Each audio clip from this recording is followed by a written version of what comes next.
bertindak tegas terhadap pelanggaran untuk menciptakan suatu ketertiban. Tim Meledak 3 tampil menawan dengan argumentasi yang amat mengagumkan. Assalamualaikum warahmatullahi wabarakatuh dan salam Pancasila. Dewan Juri yang terhormat, perkenalkan kami Tim Meledak 3 dari Fakultas Hukum Universitas Hasanuddin. Adapun di sisi kiri saya, Alfian Parangkalipu bertindak sebagai pembicara dengan standing position pro. Di sisi kanan saya, Anissa Al-Makfira sebagai pembicara dengan standing position kontra. Dan saya sendiri, Asrina Asri, sebagai pembicara penyimpul yang akan membuka perdebatan ini dengan mengemukakan mosi yang menjadi pijakan argumen pada forum ini, yakni anggota militer yang melakukan pelanggaran hak asasi manusia berat harus diadili melalui mekanisme pengadilan hak asasi manusia, bukan pengadilan militer. Dewan Juri, isu ini sangat relevan dengan situasi kontemporer, di mana tingginya ketidakpuasan masyarakat terhadap penanganan kasus pelanggaran HAM berat oleh anggota militer di Indonesia. Kami mengajak Dewan Juri untuk melihat bahwa mosi ini bukanlah sekedar konflik yurisdiksi, tetapi soal masa depan supremasi hukum, akuntabilitas, dan penghormatan terhadap martabat manusia itu sendiri dalam sistem peradilan nasional. Sekian dan terima kasih. Lawan bicara adalah kawan terbaik kami dalam berpikir.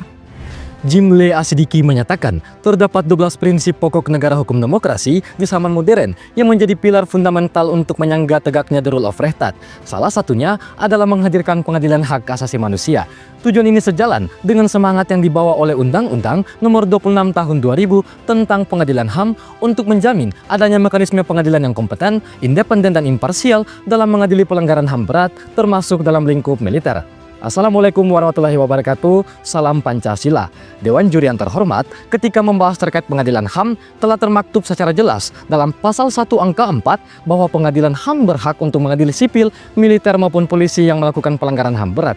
Dalam hal ini, ketika memandang pelanggaran HAM yang dimaksud adalah perbuatan seseorang atau kelompok mengurangi dan mencabut hak asasi manusia. Pelanggaran HAM yang kemudian dikategorikan dalam pasal 7 yaitu kejahatan genosida dan kejahatan terhadap kemanusiaan. Namun Dewan Juri, titik problematika yang marak dilakukan oleh oknum militer aktif dalam perkara pelanggaran HAM berat yaitu seperti pembunuhan, perampasan kebebasan kemerdekaan secara sewenang-wenang, serta penghilangan orang secara paksa yang menjadi kekhawatiran masyarakat untuk memberikan kepercayaan pengadilan militer dalam penanganan perkara pelanggaran HAM berat. Berkaca pada kasus Tanjung Priok yang terjadi pada 12 September 1984 yang menyebabkan puluhan orang tewas oleh aparat militer. Pelaku yang terlibat diadili di pengadilan militer, namun pedihnya sanksi yang diberikan sebagian besar hanya pencabutan jabatan dan jabatan sentral Dewan Juri seperti Panglima TNI yang tidak diadili dalam kasus ini. Dewan Juri yang terhormat, setidaknya terdapat 3 pokok argumentasi utama kenapa kami menyetujui mosi perdebatan kita kali ini. Yang pertama, semangat pembentukan pengadilan HAM dengan mengedepankan prinsip equality before the law yang menjamin bahwa setiap individu tanpa memandang status sosial, jabatan atau latar belakang, termasuk anggota militer, memiliki kedudukan yang setara di hadapan hukum. Sehingga peran pengadilan HAM mengakomodir bukan hanya warga negara, tetapi aparat militer yang juga sepatutnya diadili melalui pengadilan HAM sesuai yang termaktub dalam pasal 42 Undang-Undang Nomor 26 Tahun 2000, di mana anggota militer yang melakukan pelanggaran HAM berat harus diadili melalui mekanisme yurisdiksi pengadilan HAM. Yang kedua, ketika kasus pelanggaran HAM berat ditindaklanjuti di peradilan militer, khususnya anggota militer, maka akan sulit untuk menangani kasus perkara. Karena di ranah peradilan militer, Dewan Juri yang melakukan tindak penyelidikan dan juga penyidikan adalah Panglima militer itu sendiri. Beban pembuktian akan sulit untuk mengetahui pelaku utama pelanggaran HAM berat di tubuh militer karena sistem komando yang sangat kuat, di mana seorang komandan diberi wewenang penyerahan perkara dalam penyelesaian perkara pidana dan berkewajiban untuk menyelesaikan sengketa tata usaha angkatan bersenjata, sehingga ini akan mempengaruhi struktur dan dinamika pengambilan keputusan. Yang ketiga, dari sisi beban pembuktian di pengadilan HAM, mari kemudian kita menilik kasus tragedi Semanggi I pada 13 November 1998. Di mana peristiwa penembakan terhadap mahasiswa yang sedang menggelar aksi unjuk rasa di kawasan Semanggi, Jakarta Dewan Juri.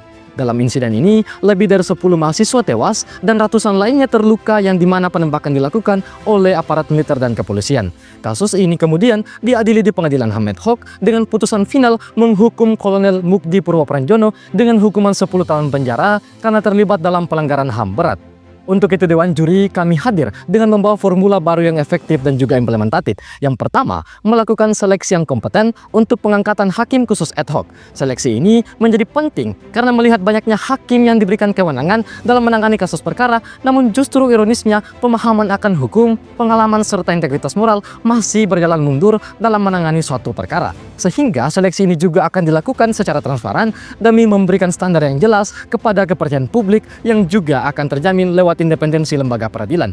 Yang kedua, membuat pedoman hukum acara peradilan dengan mengedepankan prinsip keadilan. Pedoman ini akan dijadikan acuan untuk mengawal berbagai praktik peradilan sebelumnya yang cenderung lebih menekankan aspek formal prosedural daripada keadilan substantif. Sehingga hakim dan aparat hukum lainnya akan memiliki acuan normatif dan etis untuk menafsirkan dan menerapkan hukum dengan lebih fleksibel namun tetap bertanggung jawab. Kemudian yang ketiga, Dewan Juri, pada struktural pengadilan HAM, DPR wajib melakukan rekomendasi ketika ditemukan pelanggaran HAM berat oleh Komnas HAM.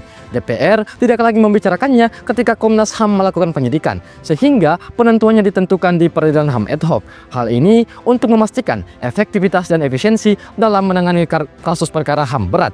Sehingga Dewan Juri, hingga akhir perdebatan, kami tetap menyetujui mosi perdebatan kita kali ini. Sekian dan terima kasih. Lawan bicara adalah kawan terbaik kami dalam berpikir. Jurisdictional Privilege dalam Undang-Undang Nomor 31 Tahun 1997 tentang Peradilan Militer mengafirmasi bahwa penegakan hukum terhadap anggota militer tidak dapat serta-merta dialihkan ke ranah peradilan umum, termasuk pengadilan HAM. Pada konteks perdebatan kali ini, alih yurisdiksi ke pengadilan HAM akan mengaburkan distingsi antara pelanggaran dalam konteks kedinasan militer dan pelanggaran sipil. Assalamualaikum warahmatullahi wabarakatuh dan salam Pancasila.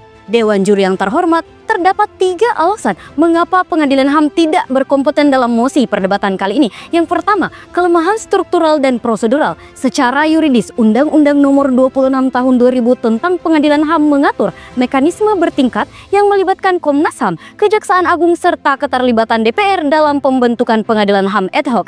Secara faktual, ini terbukti tidak efisien dan menciptakan celah struktural yang berimbas pada kemungkinan penundaan, penolakan, bahkan kegagalan penegakan hukum. Karena keputusan untuk menindaklanjuti berada pada Kejaksaan Agung yang tidak memiliki kewajiban hukum untuk meneruskan kasus ke pengadilan. Yang kedua, minimnya efektivitas penanganan kasus. Secara empirik, sejak diberlakukannya Undang-Undang Nomor 26 Tahun 2000, hanya 4 dari 17 kasus pelanggaran HAM berat yang berhasil diproses sampai ke pengadilan. 1 di antaranya, yakni kasus Timor Timur pasca referendum, berhasil divonis bersalah, namun akhirnya putusan dibatalkan oleh Mahkamah Agung. Fakta ini menjadi indikator objektif bahwa sistem pengadilan HAM tidak memenuhi ekspektasi publik dalam menjalankan fungsinya. Ketiga, adanya ketergantungan terhadap dinamika politik. Pembentukan pengadilan HAM ad hoc harus melalui persetujuan DPR. Artinya, pengadilan yang seharusnya berdiri atas prinsip independensi justru dikunci oleh logika politik. Konsekuensinya, keadilan substantif tidak semata-mata ditentukan oleh pembuktian yuridis, tetapi oleh konstelasi kepentingan politik di parlemen. Dewan Juri yang terhormat, mari kemudian kita merasionalisasikan mengapa pengadilan militer lebih kompeten dalam mosi kali ini. Pengadilan militer berdasarkan Undang-Undang Nomor 31 Tahun 1997 dibentuk secara khusus untuk mengadili anggota militer yang melakukan tindak pidana dalam konteks kedinasan. Dalam konteks pelanggaran HAM berat oleh anggota militer, aspek komando, struktur hierarkis, serta doktrin pertanggungjawaban kolektif menjadi kerangka dasar yang hanya bisa dibaca secara utuh dalam sistem hukum militer. Pengadilan militer memiliki kerangka prosedural yang memungkinkan penilaian lebih presisi terhadap tindakan militer. Rasionalitas sistem ini tidak dapat dibawa secara utuh ke pengadilan HAM yang berfokus pada pertanggungjawaban individual. Sejalan dengan asas lex specialis derogat legi generali, Undang-Undang Nomor 31 Tahun 1997 sebagai lex specialis secara jelas mengatur yurisdiksi terhadap anggota militer aktif dalam segala bentuk tindak pidana. Penggunaan forum pengadilan HAM untuk kasus militer justru menjadi sebuah bentuk pelanggaran terhadap asas kepastian hukum. Karena itu, pengadilan militer tetap menjadi forum yang legitimate dan rasional untuk mengadili pelanggaran oleh anggota militer. Berkaca pada negara Pakistan yang memberikan yurisdiksi luas kepada pengadilan militer, termasuk dalam kasus terorisme dan keamanan nasional, bahkan terhadap warga sipil sekalipun. Komparasi ini menunjukkan bahwa Indonesia dapat mengembangkan sistem pengadilan militer yang akuntabel melalui pembatasan yurisdiksi tanpa harus menyerahkan penanganan pelanggaran ke pengadilan umum. Dewan Juri hadir 2 mekanisme solusi yang inovatif untuk reformasi pengadilan militer di Indonesia.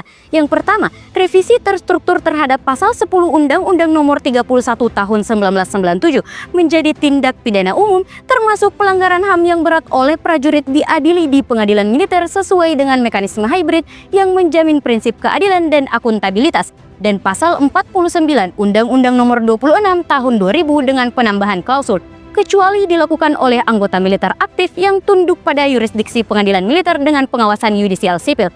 Revisi ini akan mengeliminasi tumpang tindih normatif dan memperjelas kompetensi absolut antar pengadilan. Yang kedua, implementasi hybrid court internal militer dengan melibatkan unsur sipil dalam struktur kelembagaannya yang terdiri dari hakim ad hoc dari kalangan akademisi hukum HAM, mantan hakim agung, dan perwakilan dari Komnas HAM. Hybrid court ini bertujuan untuk pertama, menjembatani kebutuhan akan pemahaman struktur militer dengan prinsip yudisial sipil. Kedua, menjamin transparansi, akuntabilitas, serta keadilan bagi korban. Dan ketiga, mencegah impunitas dengan pengawasan publik melalui representasi sipil. Berdasarkan seluruh argumentasi tersebut, kami tetap berdiri teguh berada pada standing position kontra terhadap mosi perdebatan kali ini. Lawan bicara adalah kawan terbaik kami dalam berpikir. A.V. Dicey dalam bukunya yang berjudul Introduction to the Study of the Law of the Constitution, Chapter 4 menyatakan bahwa rule of law terdiri dari 3, yakni supremasi hukum, persamaan di mata hukum, dan perlindungan hak asasi manusia. Assalamualaikum warahmatullahi wabarakatuh dan salam Pancasila. Dewan Juri yang terhormat, sudah cukup jauh kita mengikuti dialektika pemikiran antara pihak pro dan pihak kontra. Kedua pihak sepakat bahwa pelanggaran HAM berat tidak boleh dibiarkan dan harus ditindak secara hukum demi memberikan keadilan bagi korban dan menjunjung supremasi hukum. Namun Dewan Juri dalam tataran argumentasinya terdapat pertentangan pemikiran antara pro dan kontra dalam menelisik mosi perdebatan kali ini. Sehingga izinkan saya sebagai pembicara penyimpul untuk memaparkan kesimpulan dari adanya perdebatan kita kali ini.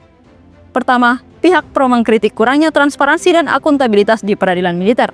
Pihak pro menyatakan bahwa tidak adanya mekanisme pengawasan independen dalam sistem militer menyebabkan sulitnya memastikan pertanggungjawaban individual yang mana sangat krusial dalam kasus pelanggaran HAM Dewan Juri. Di sisi lain, pihak kontra justru menekankan bahwa pengadilan militer dibentuk untuk menjaga stabilitas struktur komando militer itu sendiri. Karena seringkali tindakan anggota militer tidak berdiri sendiri, melainkan berkaitan erat dengan instruksi atasannya. Oleh karena itu, hanya sistem internal militer yang memahami secara kontekstual bagaimana suatu perintah dijalankan dan hanya mereka yang dapat mengadili anggota militer secara proporsional. Kemudian, pihak pro mengutip ketentuan dalam Undang-Undang Nomor 26 Tahun 2000 tentang Pengadilan HAM yang menyatakan bahwa pelanggaran HAM berat tidak mengenal status pelaku dan semua pelanggaran HAM berat termasuk dalam yurisdiksi Pengadilan HAM itu sendiri, Dewan Juri. Pihak pro kemudian menambahkan bahwa Pengadilan HAM lebih transparan dan terbuka dibandingkan dengan pengadilan militer. Hal ini ditanggapi pihak kontra dengan menegaskan bahwa Undang-Undang Nomor 31 Tahun 1997 tentang peradilan militer sebagai lex specialis telah mengatur bahwa anggota militer aktif yang melakukan tindak pidana tetap berada di bawah yurisdiksi pengadilan militer dan mengalihkannya sangat bertentangan dengan asas kepastian hukum. Dewan Juri yang terhormat, baik pihak pro dan pihak kontra juga memproposalkan mekanisme yang amat sangat solutif, di mana pihak pro menekankan reformasi eksternal terhadap pengadilan HAM, sementara pihak kontra lebih mengutamakan perubahan internal dalam sistem pengadilan militer. Akhir kata, perdebatan ini bukan sekedar pertarungan argumen, melainkan pijakan awal menuju perubahan hukum yang lebih adil dan berpihak pada kemanusiaan. Sekian, lawan bicara adalah kawan terbaik kami dalam berpikir.